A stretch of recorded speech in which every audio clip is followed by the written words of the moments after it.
ప్రేక్షకులకు నమస్కారం. ADN news TV మన దర్శి మన లోకల్ ఛానల్.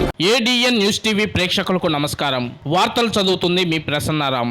దర్శి నియోజకవర్గం దర్శి మండలంలో ఈ నెల 30వ తారీఖున తెలుగుదేశం పార్టీ జాతీయ అధ్యక్షులు నారా చంద్రబాబు నాయుడు సతీమణి నారా భువనేశ్వరి పర్యటించనున్నట్లు టీడీపీ నాయకులు తెలిపారు. ఈ సందర్భంగా శనివారం వారు మాట్లాడుతూ చంద్రబాబు నాయుడు అరెస్టును జీర్ణించుకోలేక పరిశుద్ధరావు అనే వ్యక్తి ఇటీవల మరణించారు. వారి కుటుంబ సభ్యులను పరామర్శించేందుకు భువనేశ్వరి వస్తున్నట్లు వారు ఈ సందర్భంగా తెలిపారు.